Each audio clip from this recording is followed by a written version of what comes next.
Tout à fait, et toujours avec le même plaisir. Partagé. Mesdames et messieurs, bonsoir et nous commençons par le chapitre des mesures législatives et réglementaires.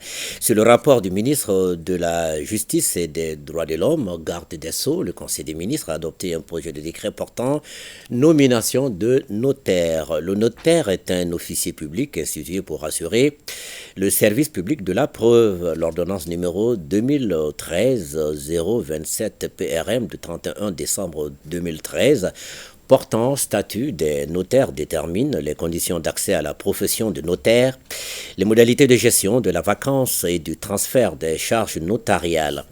En application des dispositions de cette ordonnance et après avis conforme de l'ordre des notaires, le projet de décret adopté nomme aux fonctions de notaire les personnes dont les noms suivent.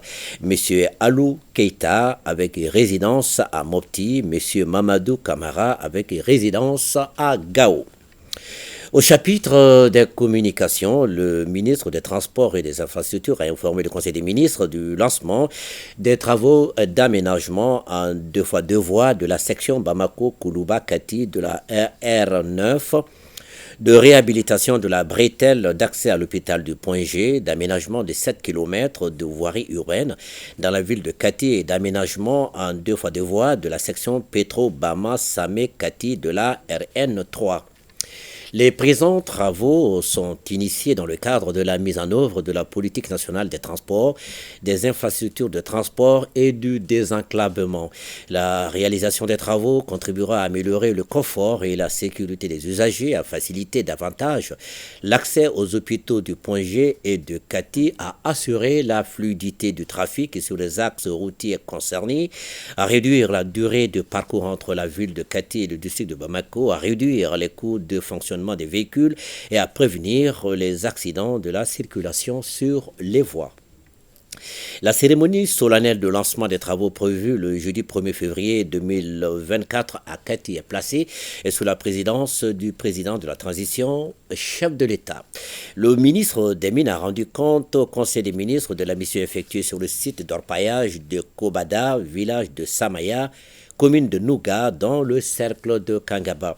Suite à l'effondrement d'une carrière ayant causé la mort de plusieurs orpailleurs, une mission du gouvernement conduite par les ministres en charge des mines et de l'environnement s'est rendue sur le site d'orpaillage de Kobada. La mission était porteuse d'un message de condoléances du président de la transition, chef de l'État, aux familles des victimes et à la population du village de Samaya. Après avoir donné des apaisements à la population, les ministres ont insisté sur le respect des règles de sécurité et de protection de l'environnement par les exploitants.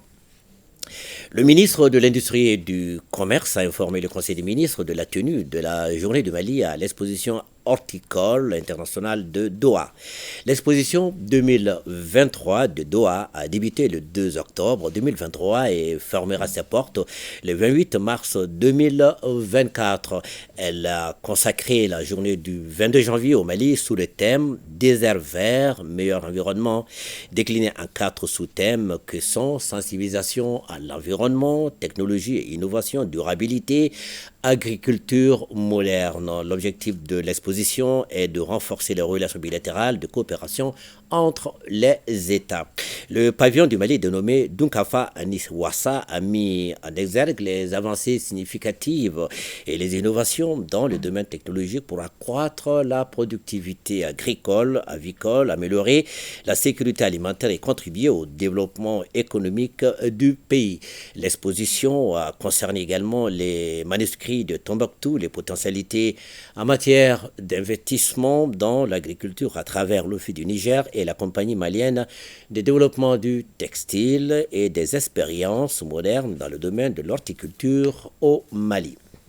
Le ministre a aussi mis à profit son séjour pour présenter 2 projets structurants à la partie qatari, dont un complexe sucrier et une unité de production de compresses stériles. Organiser une séance de travail entre la Chambre de commerce et d'industrie du Mali et la Chambre de commerce du Qatar. Le ministre de la Santé et du Développement social a informé le Conseil des ministres des ministres de la situation épidémiologique du pays, marquée notamment par une diminution de cas testés positifs de la maladie à coronavirus par rapport à la semaine précédente et par une diminution également du nombre de cas confirmés de dengue comparé à celui de la semaine écoulée. Le président de la transition chef de l'État a cependant appelé la population au respect strict des mesures de prévention et de lutte contre les maladies. Alors, on reste prudent, Nana Lou Traoré. Ah oui, il faut l'être. Hein. Bonne suite des journaux. Merci beaucoup, Ibrahima Djombele.